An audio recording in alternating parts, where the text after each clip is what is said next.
भक्ति मार्ग में भी तपस्या जो होती है, शहरों में नहीं होती तपस्या। तपस्या कहाँ होती है? पहाड़ों पे जाकर तपस्या करते, पहाड़ों में भी और कंदराओं में, गुफाओं में बैठ करके तपस्या की जाती है। तो आप सभी पहाड़ पे तो पहुंच गए, अभी पहुंच गए ना। अभी कहाँ जाना है हम सबको? गुफा में जाना है। तो अपने इस ज्ञान मार्ग की गुफा कौन सी है? अंतर्मुखता की गुफा है। पहाड़ पे तो हम सब पहुंच गए, अब पहाड़ पे बैठकर अब इस गुफा में हम सबको जाना है। गुफा में की हुई तपस्या क्या हो जाती? फलदायी होती है। तो सभी गुफा में जाने के लिए तैयार हो गए? कौन सी गुफा? अंतर्मुखता की गुफा। तो सबसे पहले हमारे सामने प्यारे मम्मा और बाबा है। इन दोनों ने ऐसी सर्वोच्च स्थिति को कैसे पाया? मम्मा का मास चल रहा है, मम्मा के बारे में किसी से भी पूछिए, मम्मा कैसी थी? वो तो अंतर्मुखता की देवी थी। मम्मा के लिए हमेशा सबके मुख से यही निकलता है, मम्मा बहुत कम बोलती थी, हमेशा अंतर्मुखता की गुफा में रहती थी, तभी तो ज्ञान की देवी कहलाई। ज्ञान रत्नों का भंडार कहां से आया मम्मा के पास? बाबा ने उनको अलग से मुरली सुना करके ज्ञान रत्न दिया था?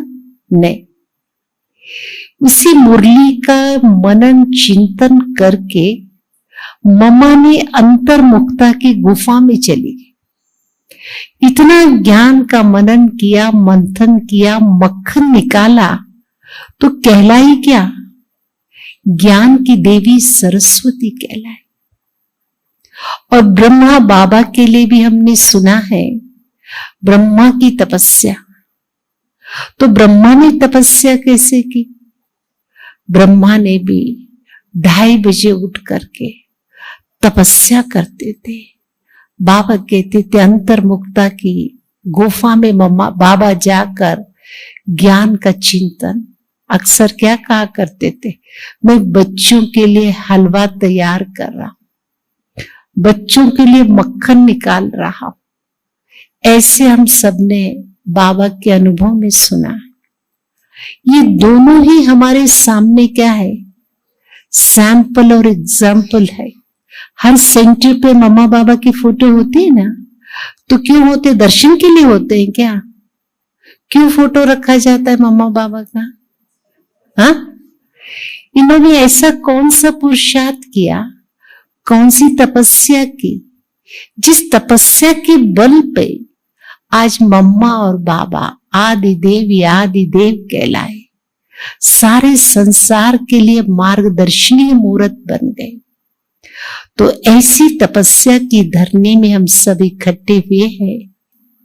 तो अंतर्मुखता की परिभाषा क्या? किसको हम अंतर्मुखी कहेंगे? वो बता पाएगा? अंतर्मुखी माना चुप रहना, अंतर्मुखता कुछ बोलना नहीं है, किसी से बातें नहीं करना, इसको अंतर्मुखता कहेंगे। अंतर्मुखता माना सीरियस रहने को कहेंगे, अपने आप में गुणों का चिंतन करना, अंतर्मुख शक्तियों का चिंतन करना, उसको अंतर्मुखता कहेंगे। और हाँ जी, एक के अंत में खो जाना, एकांतवासी बनना। और अंतर्मुख कहा गया, आप सबको पता है दैवी गुणों में अंतर्मुखता का सिंबल किस फूल के साथ जोड़ा गया? नहीं पता? सनफ्लावर के साथ जोड़ा गया। हाँ, तो सूरज क्या होता है? जैसे सनफ्लावर देखा होगा ना, जैसे जैसे सूरज जिस तरफ जाता वो फूल भी क्या होता? उधर अपना मुख करता है। तो अंतर्मुखता, मुख में क्या क्या होता है? देखना, बोलना, सुनना, खास और सोचना। तो अंतर्मुख शब्द क्यों यूज किया गया? इसके पीछे भी तो कुछ होगा ना राज। अभी तक हम देख रहे हैं, सुन रहे हैं, बोल रहे हैं, सोच रहे हैं। सोचते कौन सी बातें हैं? जो हमने देखा, जो हमने पढ़ा, जो हमने सुना, उसके बारे में हमारा मन सोचने लगता है। अब तक बाहर से जो कुछ भी हमें मिला, मसाला जो कुछ भी मिला, उसके बारे में मन सोचता है। और आंख का काम क्या है? आंख का काम है देखना। देखना माना जो चीज दिख रही है, हम बाहर से क्या कर रहे हैं? अंदर डालते जा रहे हैं ना। वो वाला देखा सीन, ये वाला पिक्चर देखा, ये वाला फोटो देखा। तो आंख का काम देखना, देख करके हमने क्या कर लिया? उसको अंदर की ओर डाला। और कानों का काम क्या है? सुनना। सुन करके क्या किया हमने यहां स्टोरेज कर लिया ना। तो देख करके, सुन करके जो बोला, वो भी बातें हमारे मन में स्टोर हो रही है। अब अंतर्मुखता की परिभाषा क्या है? अब तक इनको हम बाहर की तरफ यूज करते थे, अब इसको क्या करना है? अंदर की ओर ले जाना है। आध्यात्मिकता में बाबा ने जो हमें रहस्य क्या बताया, अब तक देखना मैंने बाहर की ही चीजों को देखना समझते थे, लेकिन बाबा ने क्या कहा? अंदर को देखो। अंदर को हमें क्या देखना है? अंदर की आवाज को सुनो। और बातें सिर्फ बाहर नहीं करो। किससे बातें करनी? अपने आप से भी बातें करो। तो ये मुख को क्यों कहा? अंतर्मुखी सदा सुखी। अपनी मुरली में रोज क्या आते हैं? मुरली में आए वरदान में बाबा की जो मुरली की पॉइंट्स में अंतर्मुखी क्या कहा गया? सदा सुखी कौन रह सकता है? सदा सुखी। विपरीत परिस्थितियां हैं, न जाने कितने विघ्न है, समस्याएं हैं, लेकिन कहा गया क्या गया? अंतर्मुखी सदा सुखी। एक चुप 100 सुख कहा गया। एक चुप के पीछे 100 सुख समाये हुए हैं।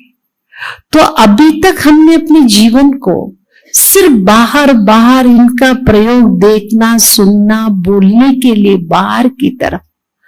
अब कुछ समय जब हम अंदर की ओर, अंदर की गुफा में जाकर अपने आप को देखना शुरू करेंगे, तो क्या दिखाई देगा? जब अंतरात्मा को देखेंगे तो क्या दिखाई देता?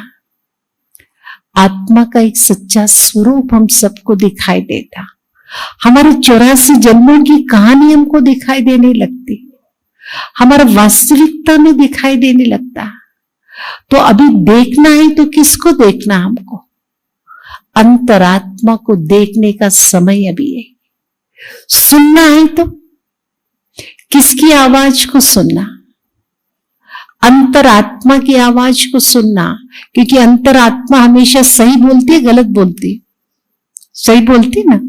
कोर्ट में भी जब जजमेंट हो जाता है तो दूसरा व्यक्ति क्या कहता है?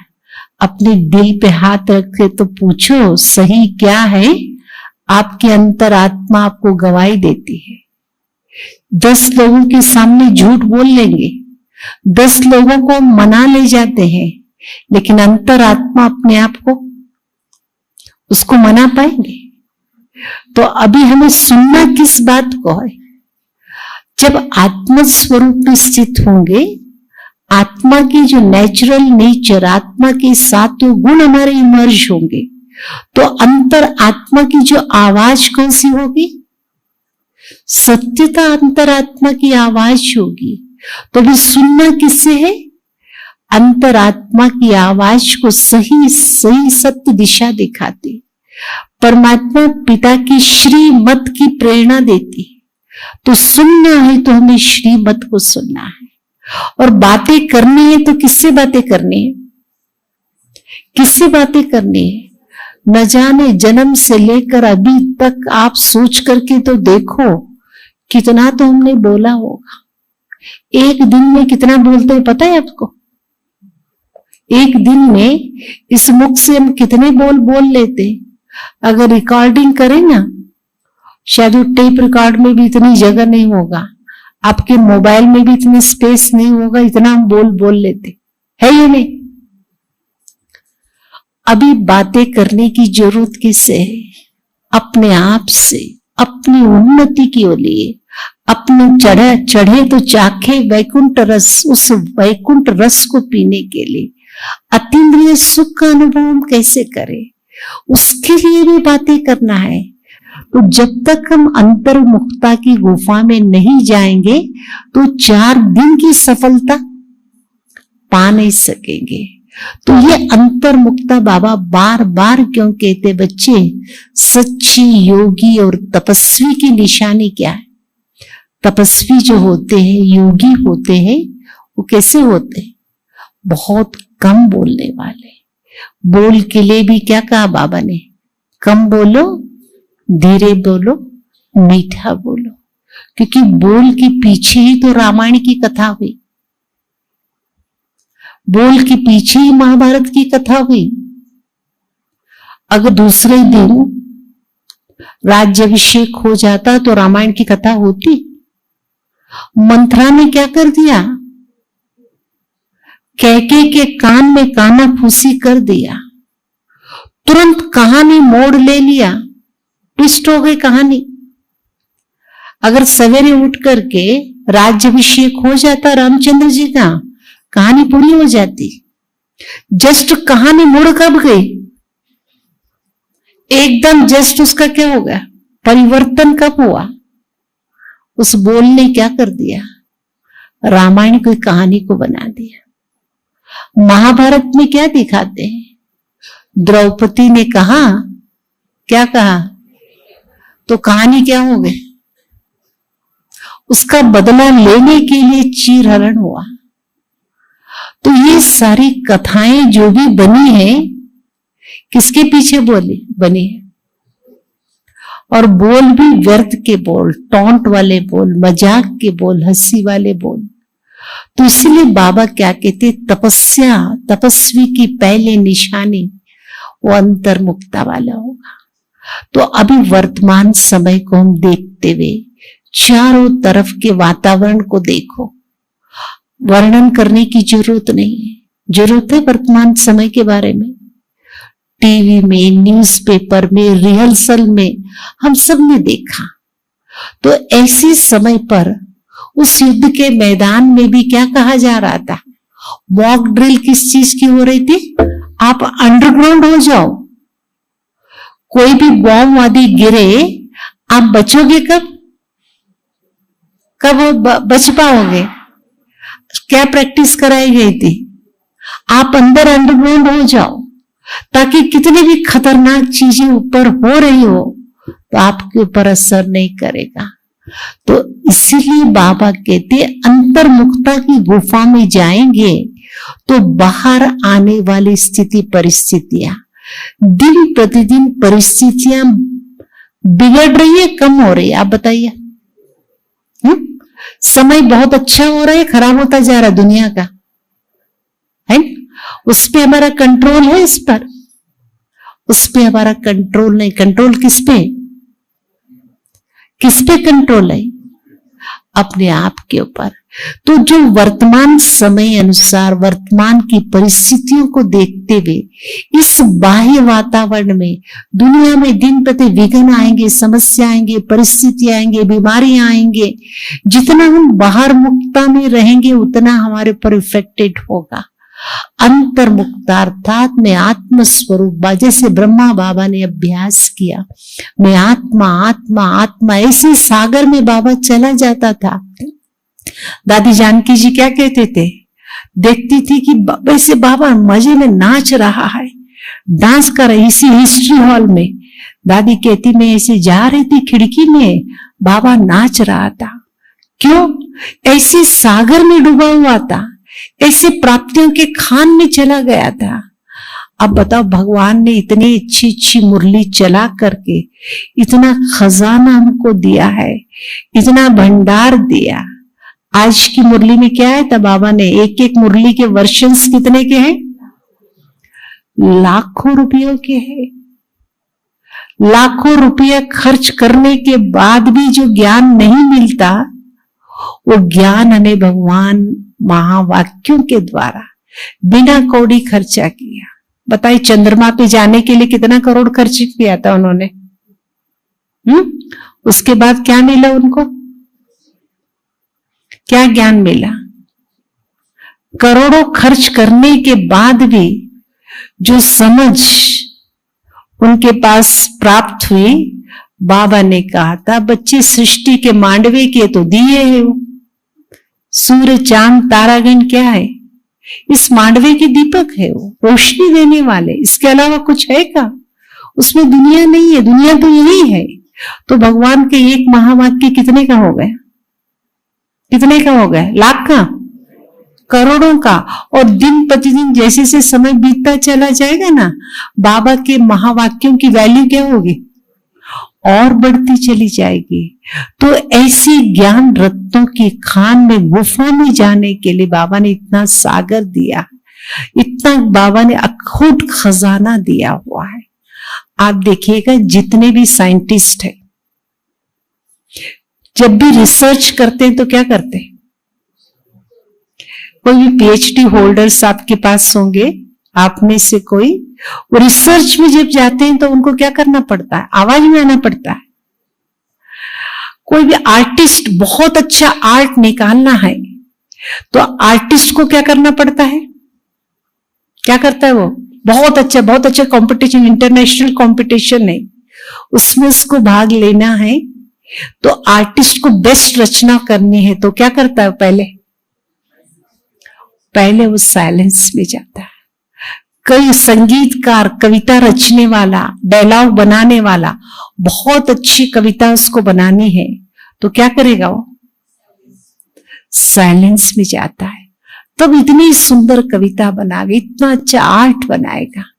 तो आप और हम सभी कौन सा आर्ट बना रहे हैं? बताओ। सत्युग त्रेता का द बेस्ट आर्ट। दुनिया के मिस वर्ल्ड, मिस यूनिवर्स भी नहीं होंगे। लक्ष्मी नारायण के आगे कोई है क्या? हम अपना आर्ट, कौन सा आर्ट? बाहर का नहीं, अंदर का आर्ट।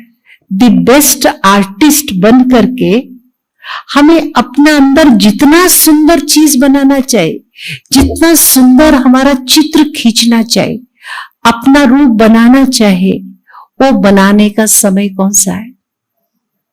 जैसे मानो किसी आर्टिस्ट ने आपको कुछ बना करके दिखाया, कोई फोटो दिखाया, इसमें सब अच्छा है, थोड़ा इसकी नाक ना ठीक नहीं है, इसकी आंखें थोड़ी सी ठीक होनी चाहिए। करेक्शन करते नहीं करते? अभी बाबा ने हम सबको क्या दिया है? हम सबको एक मौका दिया है। आप अपना आर्ट खुद निकालो। जितनी सुंदर मूर्ति बनाना चाहे उतनी सुंदर, उतना सुंदर कलाकृति करो। जितनी सुंदर आपको आंखें चाहिए, कैसे बनाएंगे? जितनी सुंदर आंखें चाहिए आपको, जितने सुंदर होंठ चाहिए आपको, जितनी सुंदर शक्ल सूरत, द बेस्ट आर्ट बनाने के लिए क्या करना पड़ेगा? इतनी गहराई में जा करके द बेस्ट करने के लिए उतना ही अच्छा मुझे करना होगा। जितना अच्छा देखूंगी, जितना अच्छा सुनूंगी, जितना अच्छा बोलूंगी, जितना अच्छा सोचूंगी, तो द अच्छा करने के लिए कैसे करना होगा? उसको गहराई में जाना पड़ेगा। द बेस्ट करने का, आर्टिस्ट बनने का भी समय है, आर्ट निकालने का भी हमारा समय चल रहा है। जितनी सुंदर अपने जीवन के संगीत को लिखना चाहे, कविता लिखना चाहे, कहानी लिखना चाहे, सब बनाने का, पूरे 5000 वर्ष की कहानी बनती कब है? हा? कोई पिक्चर कहानी देखेंगे तो हमेशा एक ह्यूमन नेचर है करेक्शन देने का, इसके वजह ऐसा होता ना अच्छा होता, इसके वजह ऐसा होता, ड्रेस ऐसा होता, इनके डायलॉग ऐसे होते। दूसरों को करेक्शन देना तो बहुत इजी है। अभी बाबा ने हम सबको क्या कहा, अपने जीवन का गीत संगीत लिखने का समय, जीवन का चरित्र बनाने का समय है, कहानी बनाने का। पूरे 84 जन्मों की कहानी में मैं कितना अच्छा पार्टधारी, हीरो बनना है, विलन बनना है, कॉमेडियन बनना है, क्या बनना है बे? क्या बनना चाहते हो सभी बताओ? हीरो, हीरो किसको कहते हैं? हीरो हीरोइन किसको कहते हैं? द बेस्ट रोल करे। तो आप सबके सामने, हम सबके सामने बाबा ने एक मौका दिया है। कौन सा मौका मिला वो हम सबको? हमको बहुत सुंदर अपनी कहानी लिखने का समय मिला, अपना चित्र बनाने का समय, अपना चित्र बहुत सुंदर पेंटिंग करने का समय। वो तभी सुंदरता आएगी कब? कभी आर्टिस्ट को आप देखा है आपने? वो आर्ट करता है ना, कोई आके उसको बीच में डिस्टर्ब करे तो अच्छा लगता है, कोई आकर के उसको करेक्शन दे तो ऐसे नहीं ऐसा वैसे नहीं, कभी अच्छा नहीं लगता। वो अपने मन के अंदर बहुत सुंदर चित्र बनाता है, फिर उसको उकेरना शुरू करता। कोई करेक्शन दे तो अच्छा नहीं लगेगा, क्यों? क्योंकि उसने सुंदर सा चित्र यहाँ बना रखा है। तो जितना भी सुंदर संगीतकार सुंदर सा संगीत उसने संजोया हुआ है। तो ऐसे हमें इस संगम युग की पावन बेला में और तपस्या के इस समय में अपने सुंदर चित्र को देखते हुए जितना सुंदर उकेरना चाहे, जितना सुंदर बनाना चाहो, बना तब पाएंगे तब जब हम अंतर्मुखता की गुफा में जाकर के। तो अंतर्मुखता का मतलब ये नहीं कि हम सीरियस हो गए, कोई पूछे बात भी करें जवाब ही नहीं देते। कई बार हम लोग सोच लेते ना हम अंतर्मुखता का अभ्यास कर रहे हैं। तो ब्रह्मा बाबा का सुना क्या है अपने? बाबा कैसे था? अंतर्मुखी भी थे और बाबा जैसे रमणीक और हर्षित मुख। कैसे बाबा ने बैलेंस बना करके। कभी देखा बाबा को सीरियस रूप में? कभी देखा हो तो कभी बाबा को सीरियस देखा? जितने ही अंतर्मुखता का अभ्यास उतना ही बाबा ने रमणीकता थी बाबा के अंदर, और चेहरा एकदम कैसे सीरियस वाला नहीं था, अंतर्मुखी है। इसका मतलब ये थोड़ी कि हम किसी से बोल ही नहीं रहे, लेकिन अंदर की दुनिया में डूबे हुए थे। जैसे मीरा थी, मीरा को क्या दिखाया? मीरा को क्या दिखाया? उसके सामने टेप रिकॉर्ड बजता था, उसके सामने फोटो आदि होते थे, कुछ नहीं। लाल लाइट सफेद लाइट, मुरली वरली मिलती थी उसको? नहीं मिलती थी। हमको तो रोज 4 पेज की मुरली मिलती है। तब भी वो क्या होती थी? वो सब कुछ उसको क्या दिखाई देता था? वो ऐसे रस में डूब जाती थी, प्रभु प्रेम के रस में डूब जाती थी। तो आंखों में क्या समाया हुआ था? मेरा तो एक गिरधर गोपाल दूजा न कोई। तो वो रस, अंतर्मुखता के रस को अनुभव करना है। तो वो रस कब आएगा? रस होगा जब हम अंतर्मुखता में जाकर ज्ञान का मनन और चिंतन करना। जितना हम ज्ञान का मनन चिंतन करेंगे, ज्ञान को गहराई से मथेंगे, तब वो रस निकलेगा। तब कहा गया अतीन्द्रिय सुख पूछना हो तो किसको पूछो? किससे पूछो? हमसे पूछो। गोप गोपियों से मन अलग हो गए, जवाब क्या आना चाहिए? अतीन्द्रिय सुख पूछना हो तो किससे? हमसे पूछो। हमने वो रस का अनुभव किया। तो इस भट्टी में आप सब क्या करके जाएंगे? वो अतीन्द्रिय सुख। बाबा से बातें करो, बाबा आप तो मुरली में कहते हो वो अतीन्द्रिय रस अनुभव कराना। वो कौन सा रस है? क्या हम इस भट्टी में इस रस पी करके जाएंगे, अनुभव करके जाएंगे? क्यों नहीं, जरूर उस रस को पी करके जाएंगे, उस रस का अनुभव करके जाएंगे। जैसे मीरा के नैनों में समाया हुआ होता था। तो मुझे कोई बंधन, कोई बाहर की जिम्मेवारी है किसी को? माताओं को है, न खाने का, न पीने का, न बिजली का, पानी का, सबसे ज्यादा काम वाली का, है ना। घरों में क्या होता है ना। तो किसी बात की चिंता नहीं। उन सब बातों से परे करके बाबा ने हम सबको क्या कर रखा है, इस गुफा में बिठाया हुआ है। तो इस गुफा में हमारा काम क्या है, ज्ञान का मनन चिंतन करते हुए, बाबा के एक एक अव्यक्त मुरलियों का चिंतन करते हुए, जो यहाँ की इतनी अच्छी अच्छी क्लासेस होगी उसका मनन, ज्ञान का मनन चिंतन। सबको आता है ज्ञान का मनन मंथन कैसे किया जाता, ज्ञान को कैसे मंथन, मंथन का मतलब मन के थन से क्या निकालना है, गाय के थन से क्या निकलता है, दूध निकलता है। ऐसे हमारे मन के थन से क्या निकालना है, यहाँ पे अमृत निकालना है। तो कहीं और नहीं है, यहाँ ज्ञान का मंथन करके निरंतर उसको बार बार अभ्यास करके ज्ञान के मंथन से जब हम रस निकलेंगे, मनन करेंगे, वो नई नई बाबा की अव्यक्त मुरलियां हैं। बाबा ने कहा बच्चे जब आप अंतर्मुक्ता की गुफा में जाकर ज्ञान की गहराई में रिसर्च में चले जाओ तो बाबा नए नए पॉइंट्स टचिंग करा देगा। तो नए नए पॉइंट्स जब आपका स्वरूप बन जाएगा तो आपको देखेंगे तो देखने वाला सोचेगा किसी गुफा से निकल करके आए हुए हैं। ये नहीं कहेंगे नौकरी से आए हुए, घर से आए, परिवार से आए। तो यहां से तो जाएंगे तो आप सब गुफा से तो जाएंगे, अनुभव कराएंगे। ये तो हमें प्रैक्टिकल पता, 100% श्योर है ना। मैं यहां से जब जाओगे ये तो अनुभव कराएंगे भाई ये गुफा से निकल करके आए। लेकिन ये अभ्यास हमको घर में भी करते हुए ज्ञान का चिंतन करें, ज्ञान का मनन करें, ज्ञान का रस। तो बाबा ने इतनी सारी परिस्थितियों के बीच में, हमें याद आया रमेश भाई जी थे, एक बार उत्तर प्रदेश के हापुड़ में बहुत हंगामा हुआ था। तो मम्मा बाबा को आकर के सुना, बाबा मम्मा वहां बहुत हंगामे हो रहे, पुलिस केस आदि सब कुछ, सारा गांव एक तरफ हो करके ब्रह्मा कुमारियों का विरोध कर रहा है। तो मम्मा बाबा बिल्कुल क्या ड्रामा प्लान अनुसार 5000 वर्ष पहले जैसे हुआ था,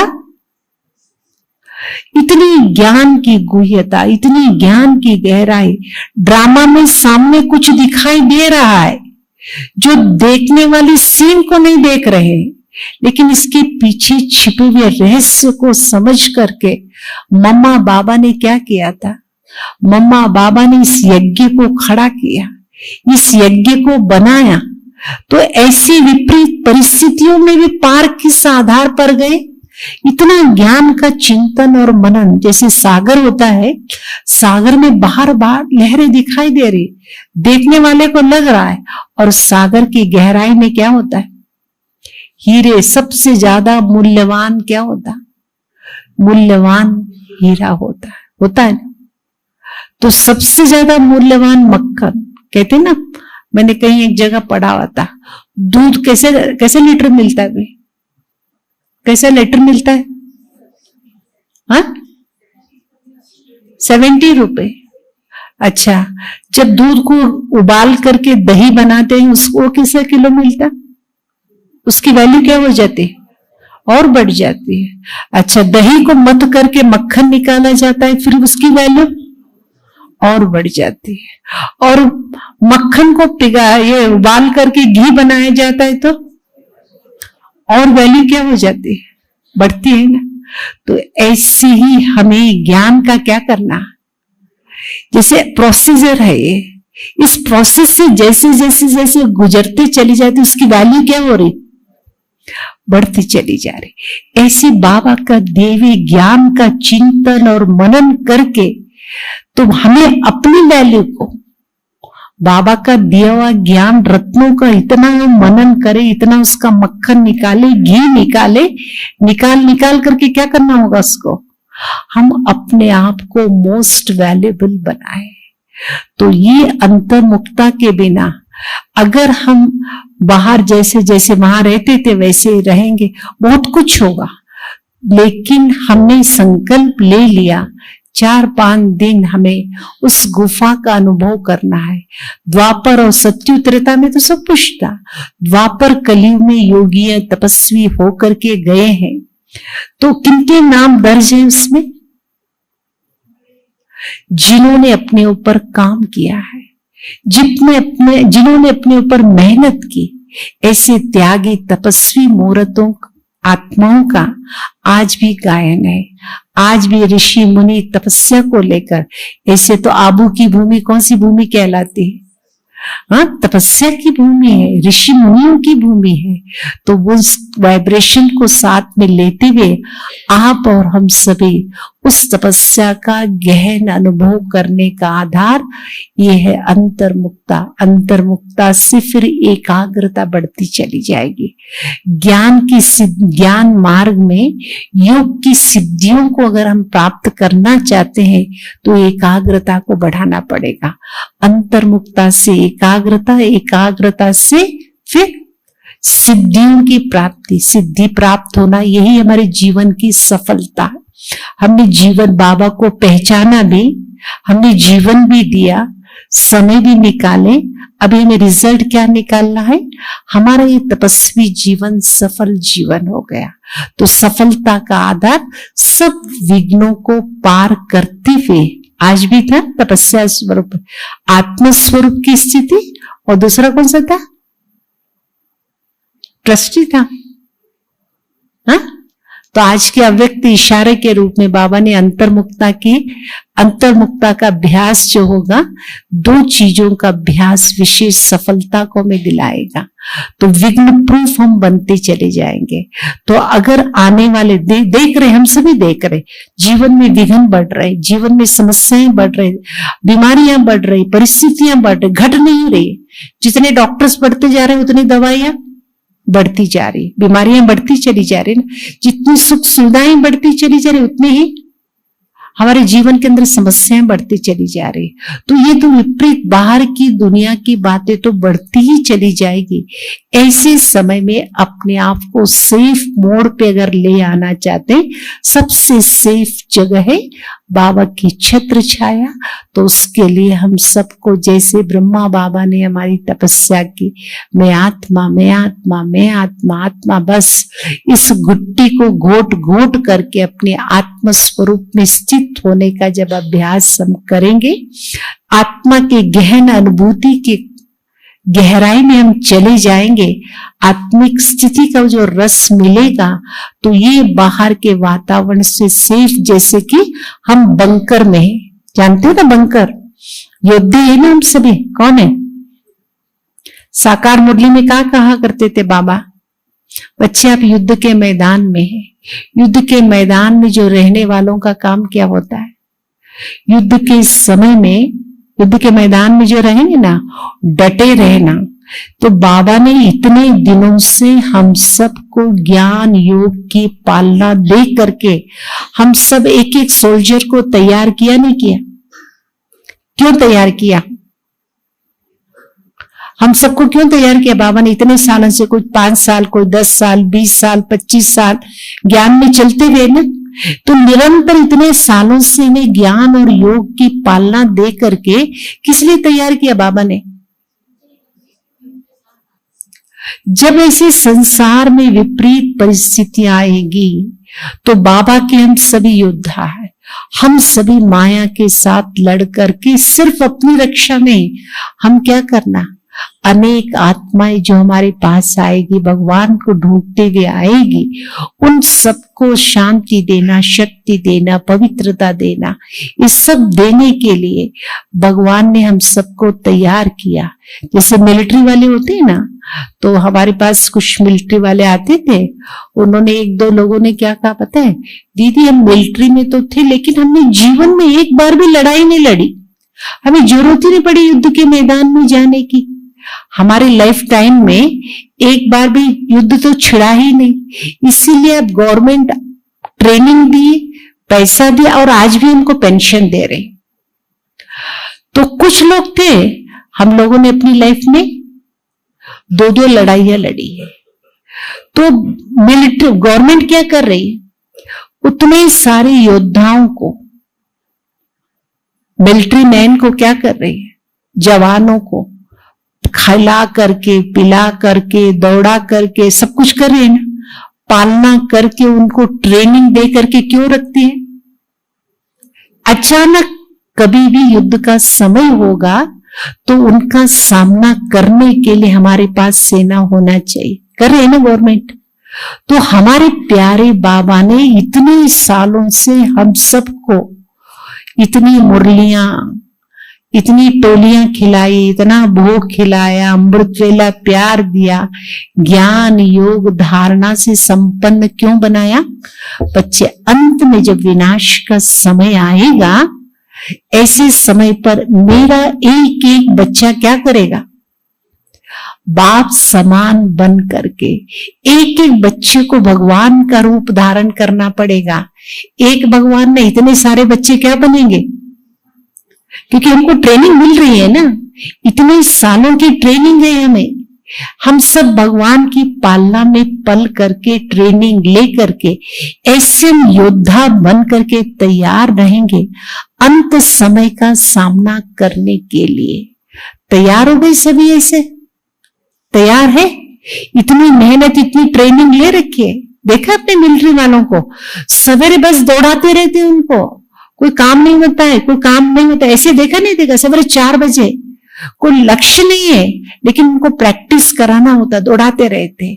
और कई बार मैंने लड़ाकू विमान देखा है, फाइटर फ्लाइट को देखा है। क्यों उड़ा रहे? ये लड़ाई अभी नहीं लगी, इसको प्रैक्टिस कराया जाता है। ऐसा ना हो कि जब युद्ध के मैदान में जंग लग करके खड़े हो जाए, इसीलिए फाइटर फ्लाइट्स को क्या कहते? बीच बीच में ट्रेनिंग देते। तो क्यों? लास्ट के समय के लिए, युद्ध के समय के लिए उन्होंने तैयारी की है। तो ऐसे बाबा ने हम सबको अंतिम समय के लिए, सामना करने के लिए इतने दिलों की पालना दे करके तैयार किया है। तो ऐसे भगवान के हम सब इंस्ट्रूमेंट बने हैं। बने? कैसे बनेंगे? बाबा ने हमारे ऊपर इतनी मेहनत की है, इतना प्यार लुटाया, इतना समय दिया। भगवान ऊपर रहने वाला नीचे आकर के, दुनिया कहती है ऊपर रहने वाला, और हम लोग कहते ऊपर रहने वाला नीचे आकर के हम सब पर मेहनत किया, हम सबको सब कुछ लुटा दिया है। तो ऐसा लुटा करके हमको अपने समान देखना चाहता है। तो अपने भगवान के समान हम बनने के लिए हम सबको अपने ऊपर मेहनत करनी पड़ेगी। तो ये लास्ट समय चल रहा है, जो भी कुछ रह गया हो, जब हम अंतर्मुक्ता की गुफा में जाएंगे तब तो अंदर की चीज को देख पाएंगे ना, नहीं तो सिर्फ बाहर ही देखते देखते तो, और चश्मा ही तो लगा हमारा। क्यों लगा चश्मा? हम तो सिर्फ आंखों को बाहर बाहर देखते देखते तो चश्मा लग गए। तो कान सुनते सुनते तो कान में मशीनें आ गई।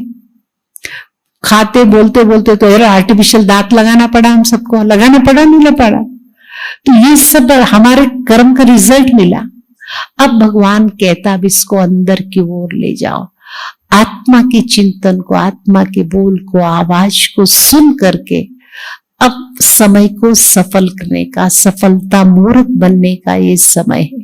तो ऐसा लक्ष्य लेकर के हम सभी भी पुरुषार्थ करेंगे 3-4 दिन की बट्टी में। तो भी हम प्यारे बाबा को दिल से क्या कहेंगे? क्या कहेंगे? बाबा एक ऐसे समय पर आपने हमें बुलाया है, तो आपने जो कहा, जो संकल्प हमको दिया हुआ है, उस संकल्प को हम अवश्य बन करके ऐसे योद्धा बनने वाले लक्ष्य रखेंगे सभी। ऐसे बाबा के इंस्ट्रूमेंट, कौन से इंस्ट्रूमेंट, कौन से वेपन बनेंगे? कैसे वाले? अच्छा ये उठाए, अरे ये काम का नहीं है भाई, दूसरा रख दो, इसको दूसरा उठाएगा। ऐसा ही उठाने के बाद आपको बाबा उठाएगा तो काम आने वाले हैं, या इसको रख करके दूसरे को ले लेगा? बताओ भाई, आप लोगों में से सब कौन बैठे हुए? अच्छा मुझे काम करना है तो इसको ले लूंगा, बाबा उठाएगा। तो आप सभी बाबा के काम आने वाले हो? आने वाले? या इसको रख करके बाबा को दूसरा लेना पड़ेगा? नहीं, इतना हम एवर रेडी बनेंगे, योग्य बनेंगे, लायक बनेंगे। ऐसे जब श्रेष्ठ बन जाते हैं तो जिस बच्चे को बाबा हाथ लगाएगा, जिस बच्चे को यूज करना चाहे, अपना रिप्रेजेंटेटिव बना करके बाबा भेजेगा, उसके लिए हम योग्य बन जाएंगे। तो ऐसा लक्ष्य लेकर के हम सभी अभी 5 मिनट का समय अभी और है, ऐसी एक गुफा में जाएंगे। देखो, चेक करो, अपने आप को चेक करो, कौन सी चीज है जिसका मुझे सुंदर स्वरूप बनाना है। पेंटिंग होता है ना, तो लास्ट टच होता है, लास्ट टच। थोड़ा सा खड़े होकर के, ट्रस्टी बन करके, जो आर्टिस्ट होता है ना, वो क्या करता पता है? नहीं, बैठ करके, खड़े होकर के, मैंने आर्टिस्ट की बात नहीं कर, आर्टिस्ट जो है ना, पहले पेंटिंग करता, फिर थोड़ा साइड में जाकर के उसको देखता। जो आप लोगों ने किया होगा तो देखा होगा, साइड में जाकर के हर एंगल से देखता है वो, कौन सी चीज थोड़ी सी रह गई लास्ट टच देने के लिए। अब हमें वो लास्ट टच अपने आप को दे करके अपना ही स्वरूप हमें संपूर्णता की ओर ले जाना है। तो ऐसा संकल्प लेकर के हम अभी बाबा की याद में बैठेंगे।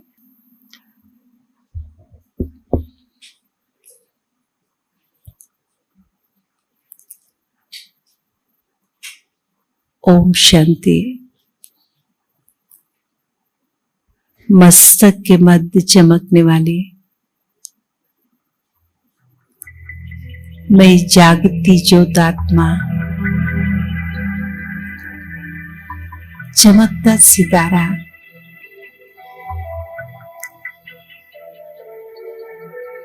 मस्तक की गुफा से निकलकर बिल्कुल डिटैच,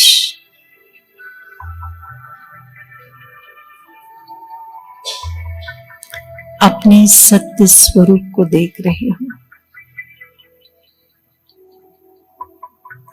आज मुझे एक मौका मिला हुआ है,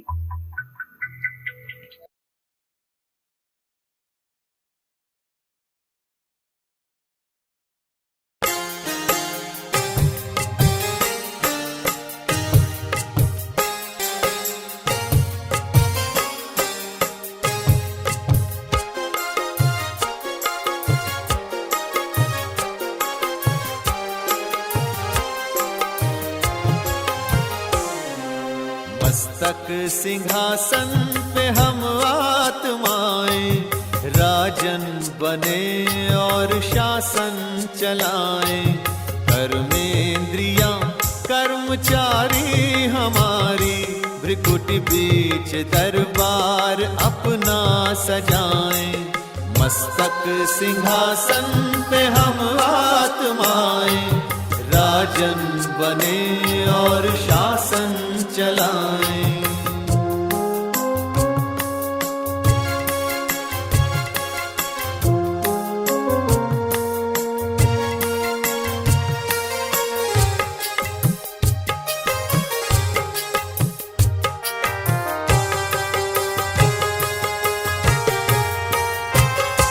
करे मंत्रणा मिलके मन मंत्री से, समाचार पूछे सजग संतरी से।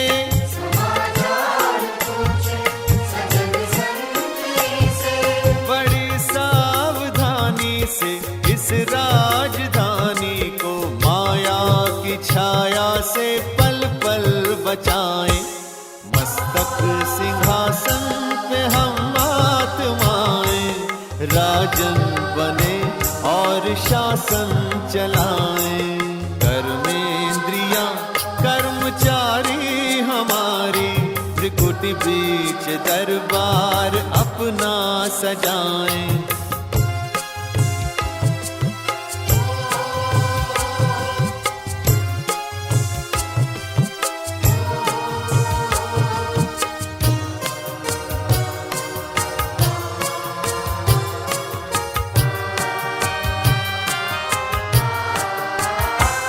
है बुद्धि का मुंसिफ बड़ा न्यायकारी, मैं राजा भिराजी सुखी जनता सारी।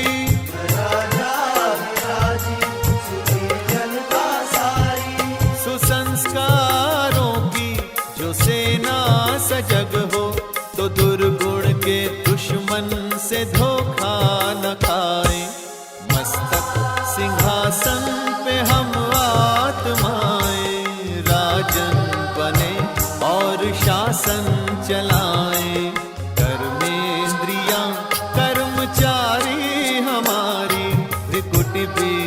दरबार अपना सजाएं।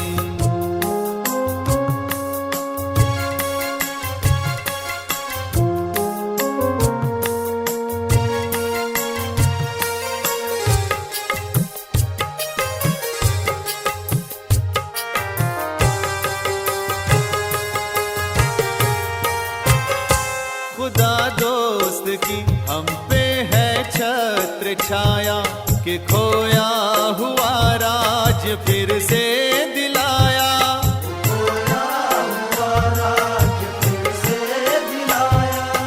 उपकार उसने किए हम पे इतने कि आभार धरती गगन मिल के गाएं।